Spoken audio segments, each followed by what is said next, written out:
बीती रात की बैठक में हम लोग इस प्रश्न के साथ विदा हुए थे कि अब जबकि हम लोग यह सिद्ध कर चुके हैं, यह हमारे जीवन में प्रमाणित हो चुका है कि नैसर्गिक जागरण, नैसर्गिक अवलोकन जैसी स्थिति है, ऐसा संभव है कि नैसर्गिक रूप से हमारी पूरी संरचना का अवलोकन हो सकता है। और उसके साथ ही साथ यह भी उभर करके आया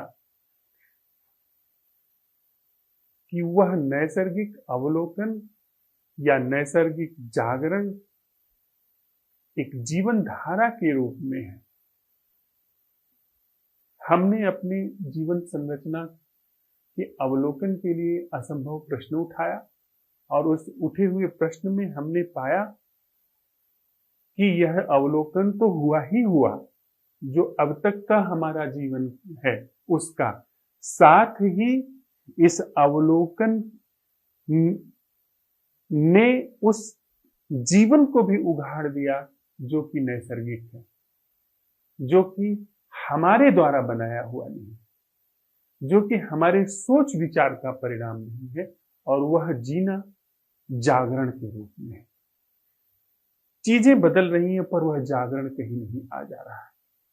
यह जो नैसर्गिक जागरण की धारा हमारे जीवन में उघड़ करके आई है, जो वहीं पर थी, हम लोगों ने नहीं उसको उघाड़ा था,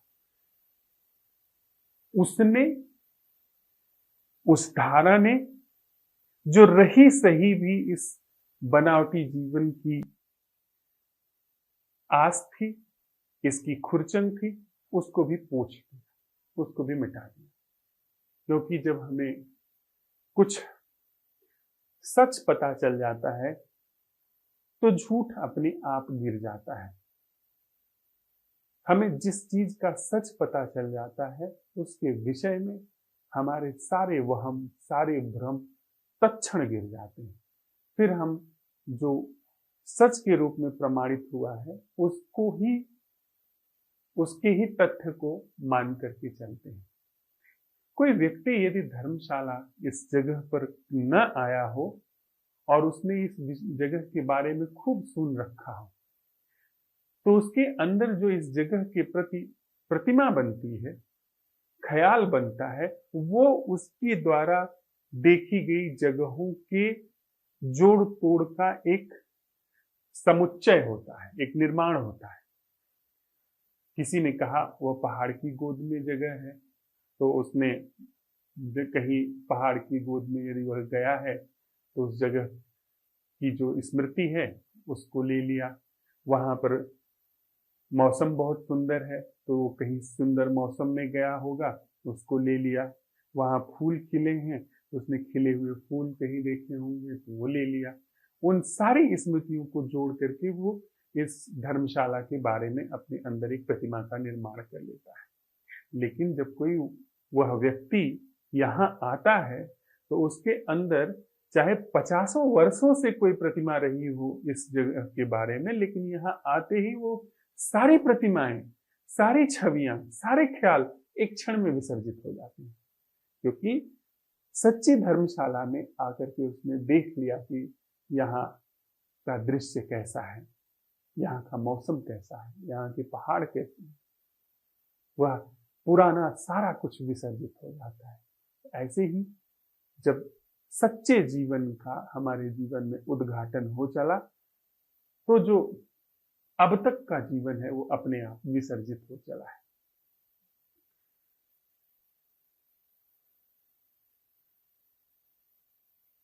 फिर दूसरी बात आती है कि यह बात स्पष्ट हो गई कि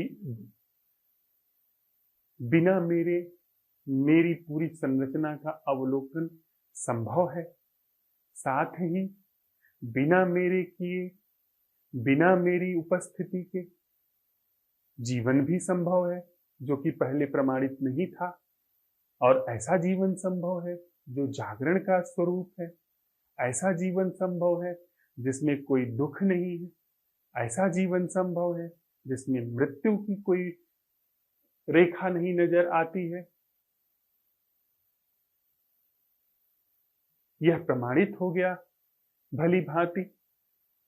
फिर पुरानी आदत जो कि कहती है कि अब यह जीवन बना कैसे रहे, इस पर हम लोग थोड़ा विस्तार से चर्चा करते हैं, संवाद करते हैं। यह अति महत्वपूर्ण बिंदु है। आज की बैठक अत्यंत महत्वपूर्ण है ध्यान की पूरी संरचना को लेकर के। इसमें हम लोग बहुत ही सावधानी से, बहुत ही सध करके प्रवेश करें। यह बहुत ही महीन है और जरा सा भी इसमें चूक हुई तो समझ गलत दिशा में भी जा सकती है।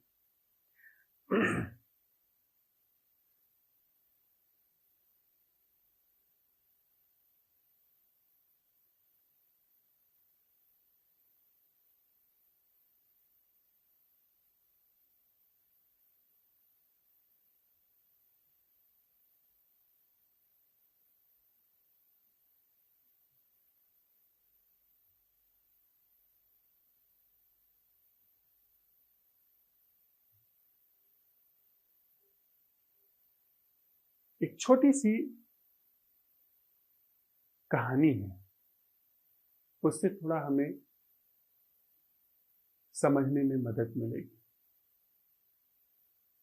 एक व्यापारी मृत्युशैया पर था। उसने अपने दोनों बच्चों को, बेटी को और बेटों को बुलाया और कहा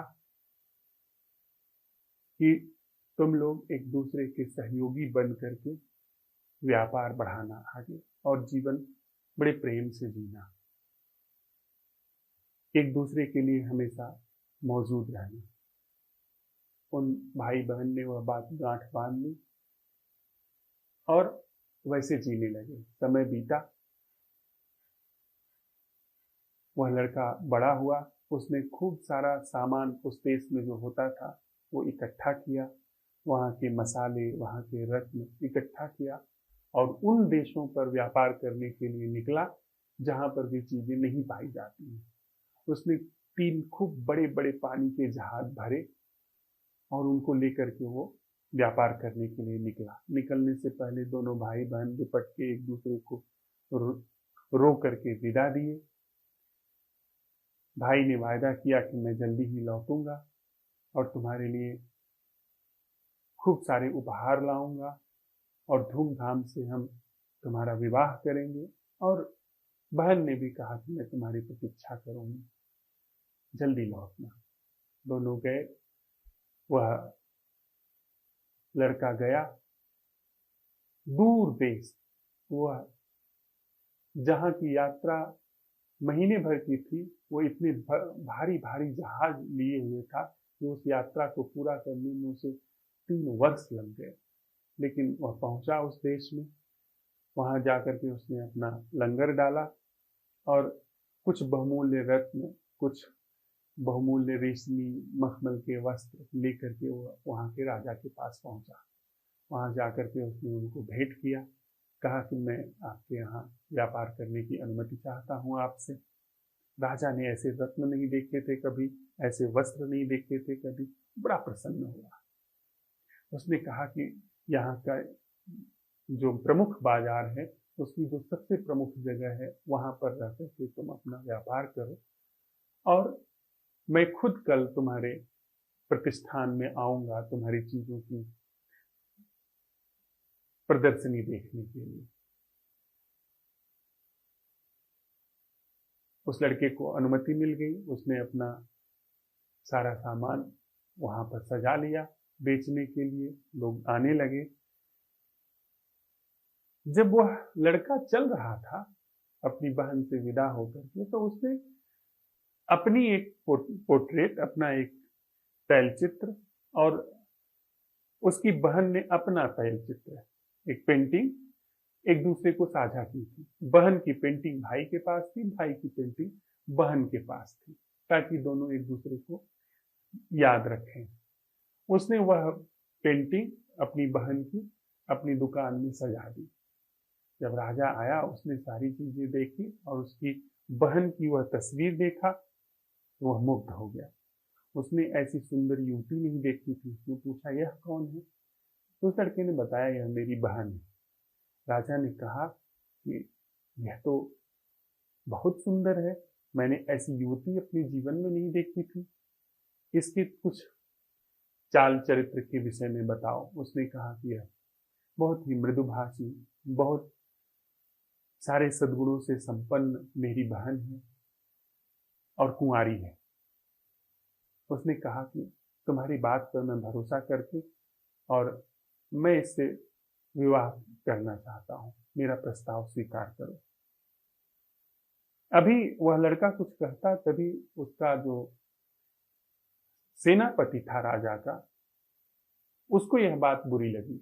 उसने कहा कि एक व्यापारी वर्ग का व्यक्ति, एक व्यापारी वर्ग की युवती और सम्राट के घर की रानी बने, उसके सामने कल हमें झुकना पड़ेगा, यह चीज ठीक नहीं है। तो उसने षड्यंत्र किया। उसने कहा धीरे से कान में राजा के कि मैं इस युवती को जानता हूं और मैं कई बार इसके साथ सो चुका हूं जब मैं इसके देश में गया था, और हम लोग कई बार साथ में रात बिताए हैं, कुछ खेले हैं, वगैरह वगैरह बहुत सारी चीजें उसने राजा के कान में भरी। राजा ने क्रुद्ध होकर के उस लड़के से पूछा कि तुमने झूठ क्यों बोला? तो उस लड़के ने कहा, मैंने तो झूठ नहीं बोला है। तो फिर ये सेनापति ऐसा क्यों कह रहे हैं? तो उन्होंने कहा, अगर सेनापति ठीक कहते हैं तो कोई निशानी बताएं, उस मेरी बहन के शरीर पर कोई सीक्रेट मार्क हो तो उसको बताएं। तो सेनापति ने कहा कि ठीक है, मैं तो उससे मिलने आता जाता रहता हूं, मैं सीक्रेट मार्क बता दूंगा। वह सेनापति गया उसके देश में। उसने एक भिखारी बूढ़ी स्त्री को कुछ रुपए रिश्वत दे करके मिला लिया और उससे कहा कि तुम जा करके किसी तरह पता करो कि उस युवती के, और वह उसका हुलिया लेकर के गया था, उसका घर खोज लिया कि उसके अंदर शरीर पे कहाँ सीक्रेट मार्क। वह बुढ़िया गई और उसने कहा कि मैं तीर्थ यात्रा पर जाना चाहती हूँ बेटी, कुछ मुझे धन दे दो, कुछ मुझे सहायता कर दो। और उसने उसको स्त्री समझ करके अंदर आने दिया और भोजन दिया। वह वहां बैठी रही। उसी दौरान उसने, उसका कोई सीक्रेट मार्क था शरीर में जो उसने देख लिया और आकर के उस सेनापति को बता दिया। सेनापति वापस गया, उसने राजा को बताया कि उसके फला अंग पे ऐसा एक मार्क है। राजा ने बुलाया और उसको कहा कि अब हम तुम्हें मृत्यु दंड देते हैं, तुमने हमसे झूठ बोला था। उस लड़के को, लड़के ने कहा कि ठीक है, मुझे मृत्यु दंड स्वीकार है, बस मेरी एक अंतिम ख्वाहिश है कि मेरी मृत्यु के समय मेरी बहन मुझे विदा दे, मेरी बहन को मुझे एक पत्र लिखने दे, वो पत्र पहुंचा दिया जाए।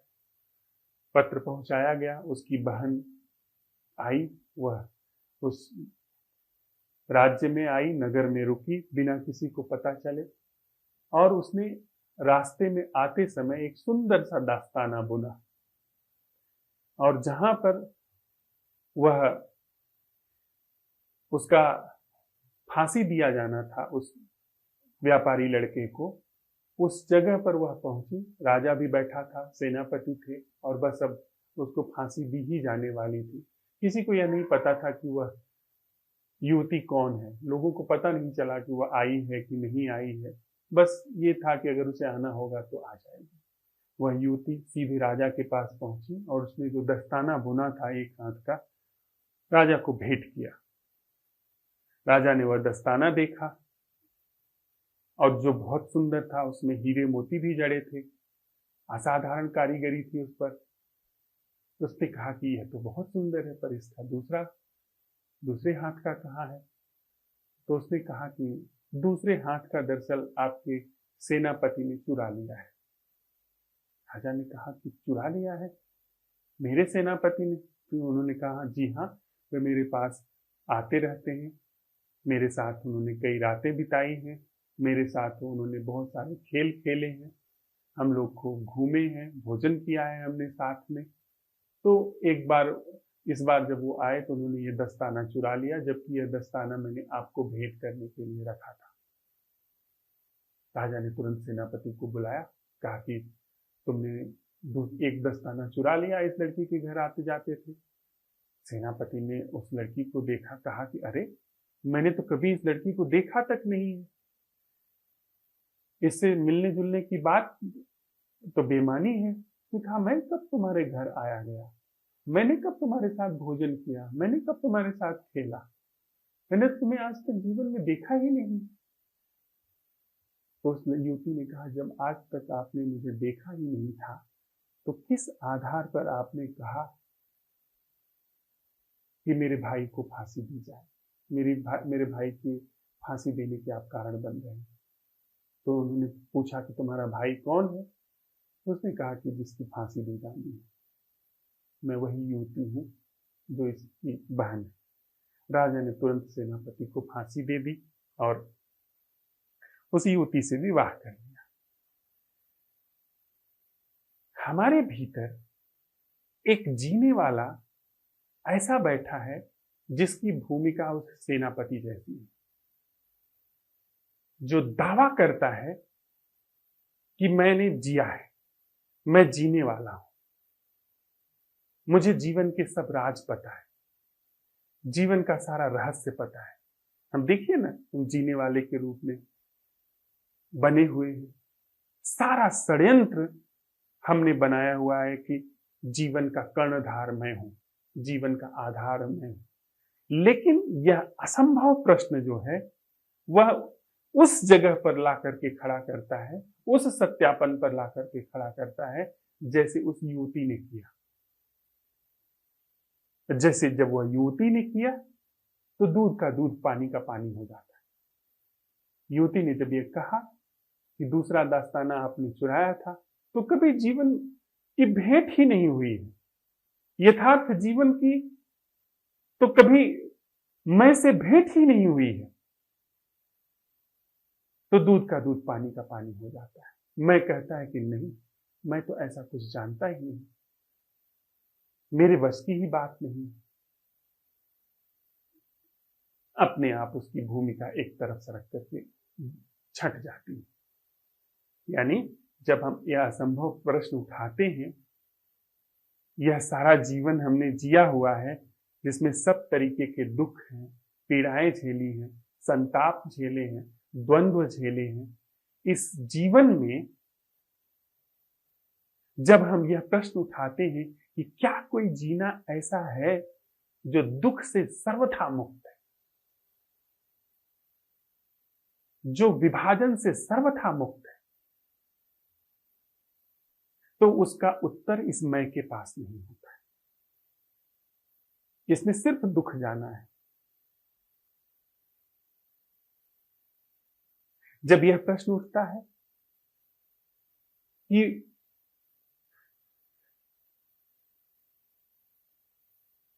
वह जीना क्या है, वह उपस्थिति क्या है जो मैं नहीं कर रहा हूं, इसका दूध का दूध, पानी का पानी हो जाता है। यह मैं बिना किए नहीं रह सकता। इसने जिस जीवन की संरचना की है वह कर करके की है, उसने बना बना करके की है, वह इसके हाथों की ही छाप है। तो जब इसके सामने यह प्रश्न उघड़ कर यह प्रश्न उठाया जाता है कि वह जीना क्या है जो कृत्रिम नहीं है, जो बनावटी नहीं है, यद्यपि यह दावा करता है कि मैं जीवन का आधार हूं, यह दंभ रखे हुए हैं हमारे पूरे जीवन में। हम कहते हैं कि हम जीवन के आधार हैं, जीवन हमने ही बसाया है। लेकिन जब इसके सामने यह आता है कि ठीक है, तुम जीवन के आधार हो, लेकिन क्या तुम्हारे पास कोई ऐसा जीना है जो तुम्हारे किए न हो, तुम्हारे द्वारा न बनाया गया हो, जो नैसर्गिक हो? तो इसके हाथ कुछ नहीं बचता। नैसर्गिक जीवन में मैं की कोई गति नहीं है। इसलिए इसका झूठ पकड़ा जाता है, इसका झूठ सत्यापित होता है। इसके झूठ का सत्यापन कि नैसर्गिक जीवन में मैं की कोई गति नहीं है। इस मैं की गति सिर्फ बनावटी जीवन में, यांत्रिक जीवन में है। यांत्रिक जीवन, बनावटी जीवन सत्यापित है कि जो हमारे सोच विचार का निर्माण है, जो हमारी छवियों कल्पनाओं का निर्माण है।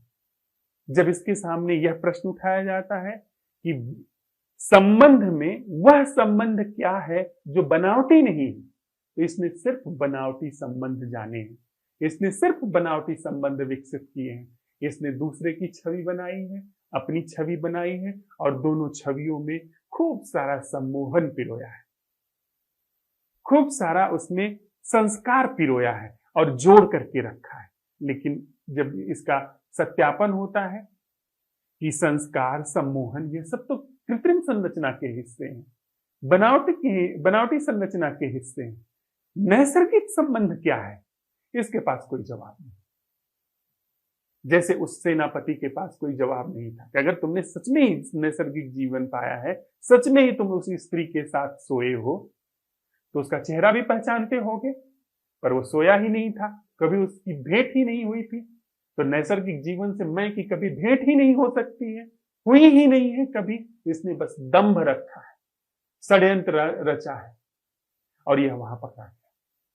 यहां वह पकड़ा गया और असल जीवन वहां पर पाया गया। असल जीवन वहां पर घटा, जो कि जागरण है। एक तरफ इसको पकड़ा गया और दूसरी तरफ एक तरफ इसका झूठ पकड़ा गया और दूसरी तरफ नैसर्गिक जीवन। एक ही बात के दोनों ढंग है। ऐसा नहीं कि नैसर्गिक जीवन बाद में घटता है, इसके पकड़े जाने में ही नैसर्गिक जीवन घटता है, या दूसरी तरह से कह लें कि नैसर्गिक जीवन के उघड़ने में ही यह जो झूठा जीवन है वो पकड़ लिया जाता है, वो गिर जाता है, या झूठे जीवन के पकड़े जाने में ही नैसर्गिक जीवन जगह ले लेता है। ये दोनों एक ही बात के दो ढंग हैं, लेकिन बुद्धि में अलग अलग से भासते हैं, एक ही संरचना के हिस्से हैं।